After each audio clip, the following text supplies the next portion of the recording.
It should go without saying, but I'm gonna say it anyway, the gun truck concept was a hit. And not only that, the men on board began to develop a unique culture around their trucks. A mix of pride, defiance, and dark humor gave rise to one of the most famous parts of this entire story, the truck names. Now, as you'd imagine, the brass wasn't exactly thrilled about dudes painting giant names on army vehicles, but Lieutenant Colonel John Burke, well, he sees them doing it, runs across one named Burke's Law, he thinks it's hilarious, and he just lets them keep doing it. And that's all she wrote, you guys. If you can make your CO laugh, then by default, that means he's okay with it, so now it's game on.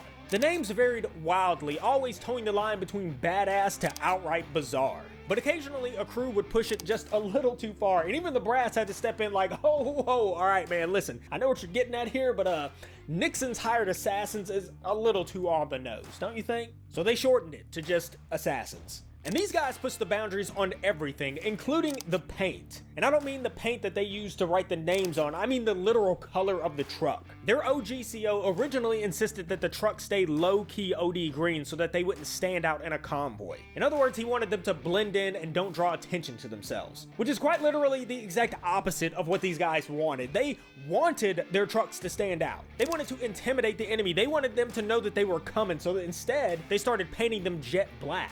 But since this was against the orders, they would mix a little OD green in it so they could say, well sir, technically, it's got green in it. And as soon as that CO left country, all the subtlety died with it, and immediately the glossy black paint jobs came out in full force.